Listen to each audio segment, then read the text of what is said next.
you a guided tour of this ward in a short while.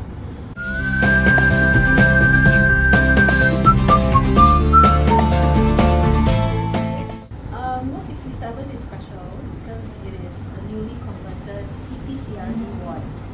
Now, CP-CRE stands for carbapenems producing carbapenem-resistant enterobacteria.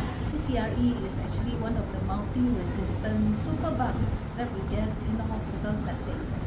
And the reason why superbugs develop in the hospital is because people tend to come to the hospital very frequently, many times in a year, and they are also given multiple courses of antibiotics. So the bacteria need to ensure the survival, and the way they do this is so that they develop resistance to the antibiotics that we have.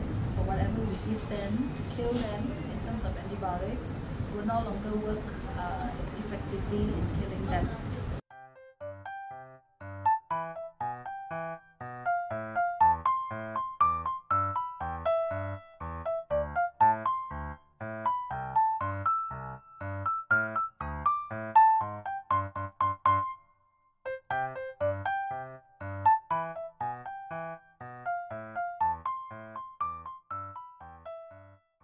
Ward 67 officially converted to CP-CRE ward towards the end of December last year, 2023.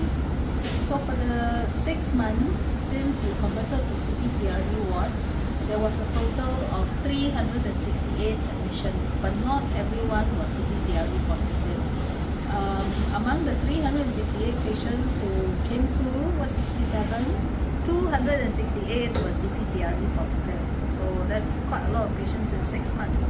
And the average length of stay for our CP-CRE patients in 67 was 26 days. And this 26 days, if you compare to the rest of the acute geriatric ward in integrated building, is actually twice, is double the average length of stay among the other acute geriatric wards.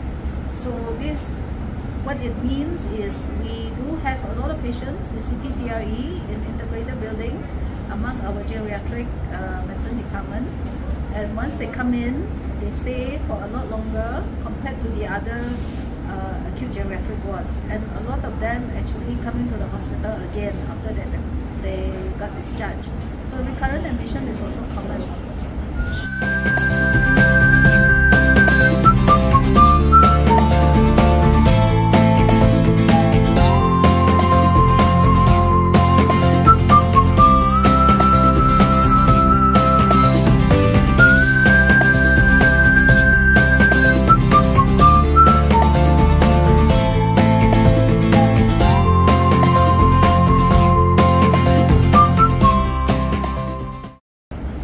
Now, the special thing that we always need to remember about CP-CRE patients is that the bug doesn't respond to normal antibiotics. That's one. So once they acquire the bug, if the bug gets into the system and cause serious infection, we have limited choices of antibiotics that can still work to kill them. And these antibiotics are very costly also. So what that means is, if they continue to multiply, they continue to develop resistance, even to these few antibiotics which can work against them, very soon we will have nothing to kill them with. So that will be a potential disaster. Now, CP-CRE is spread by horizontal transmission. It means it's spread across the ward like this.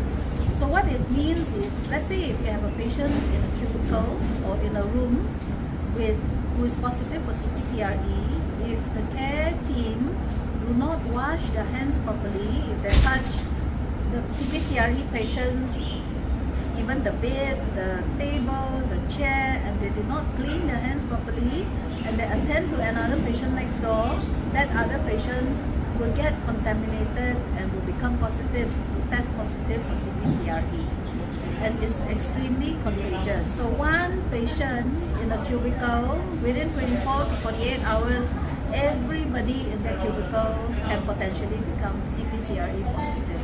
So we need to be really careful and remind ourselves about strict hand hygiene if we want to contain this dangerous bacteria from spreading more and more.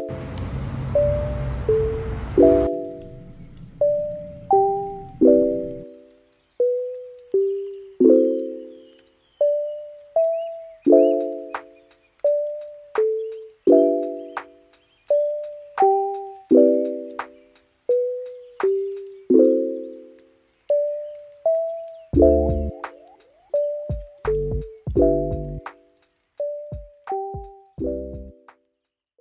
was seconded to 67 for the whole month of June, and before I started, the nurses in the ward asked me whether I can do something to help the patients and the nurses do a bit better, because they realized that most of the patients spend their days lying in bed. There are no activities planned, and then the ward is quite dull looking, and it is an uncomfortable ward working environment for everybody, because we have to wear the isolation scrub, and in addition we also need to don PPE as we attend to the patients, because we don't want to spread CP-CRE to ourselves or to our colleagues or to another patient. Then we had no budget, so we had very lean budget. If anything, I wasn't given any finance assistance to start with. So everything that we do has to be recycled hospital waste. The other thing to bear in mind also in this ward, because things can get contaminated very easily, and once they're contaminated, let's say they get infected with CP-CRE, everything has to be discarded. So we cannot, and we also do not want to spend too much money doing all these extras for the staff as well as for the patients. So what we set out to do is try to make the ward look like a more home-like environment. So instead of blank white walls, we try to decorate the walls, decorate a garden, refurnish a garden so the patients can have breakfast outdoors, get a bit of sunshine, get seated out of bed, interact with each other, interact with our staff a bit more, rather than spending their whole day in bed looking at the ceiling above them. So we will give you a short tour of Ward 67 and show you what we have converted the ward, which has plain walls, into colorful walls using recycled hospital waste. So if you look at this wall, we have these tubes. These are actually expired vac dressing tubes that my Ward 58 sister gave me. So with this, we drill holes and we put in plastic flowers. Then everything that I put on the wall has to be quite high up, because I don't really want the patients to touch them. But they can be cleaned using alcohol wipes, so that's it's not a major problem. If they should get contaminated, you will just remove them and make new ones. So that's the way it is. And these ones were from Patient Experience Transformation Department. These L-shaped plastic fixtures were bought during the COVID pandemic, so we can keep boards up to remind people of social distancing, right, for our staff.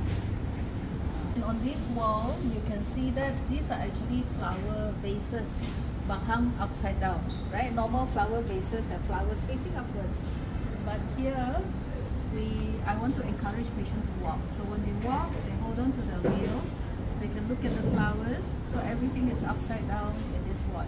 And the material we use, these empty recycled alcohol wipe containers.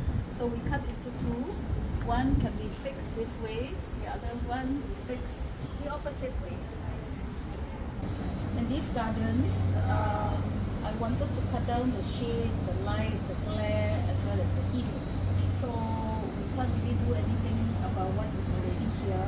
So I thought I would cut up old bed sheets and the old quilt cover that I have at home that we no longer use into strips, and we wind them on the bars that we already have and make it look like curtains. It does actually work quite well, so it cuts down the heat also coming into here.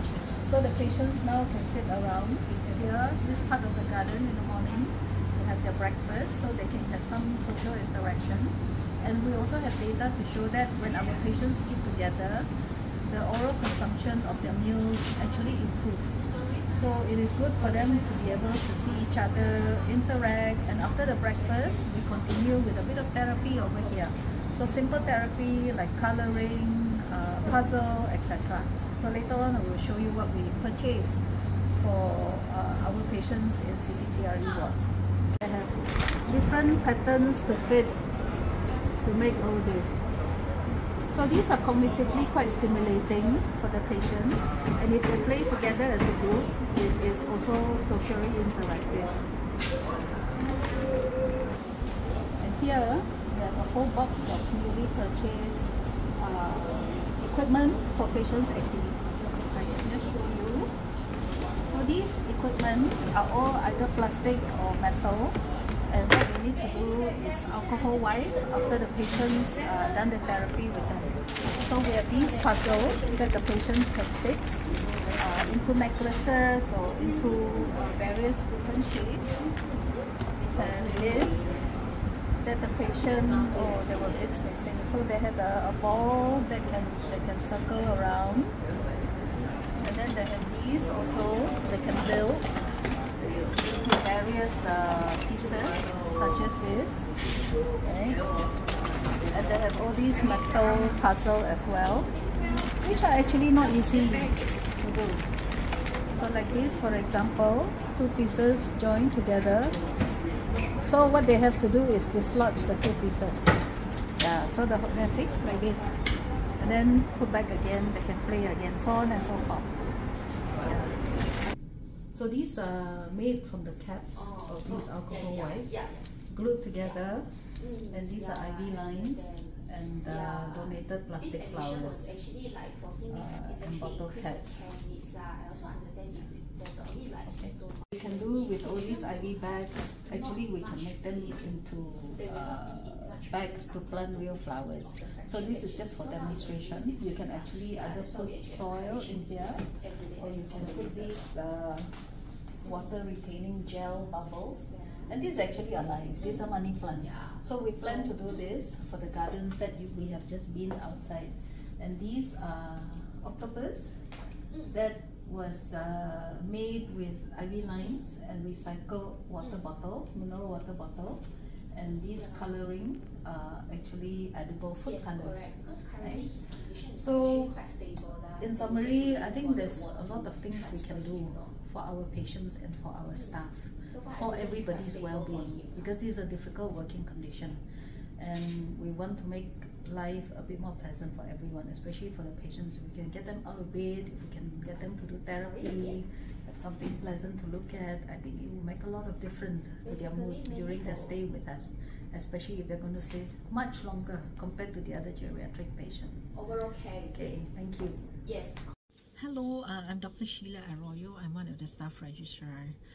There are different cognitive stimulating activities which we are doing in the ward, and examples are the arts and crafts, as well as coloring activities, multisensory activities, as well as music therapy. And with this, we did an observational study to try and find out if does this help improve the mood as well as the cognition of the patients. And preliminary results showed that around 90% of the participants were having some underlying cognitive issues. It could be a delirium or dementia or both.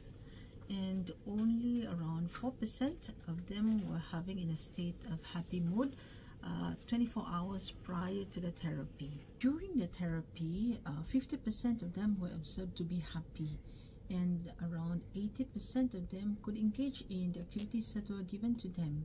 And this is considered a state of well-being in a person-centered care model. And with regards to the behavior, they actually had an improvement from more than 30% of them being agitated prior to the therapy to around 11% were observed to be having a mild agitation after the therapy sessions, which means that they actually had an improvement, and the activities itself helped to calm them down.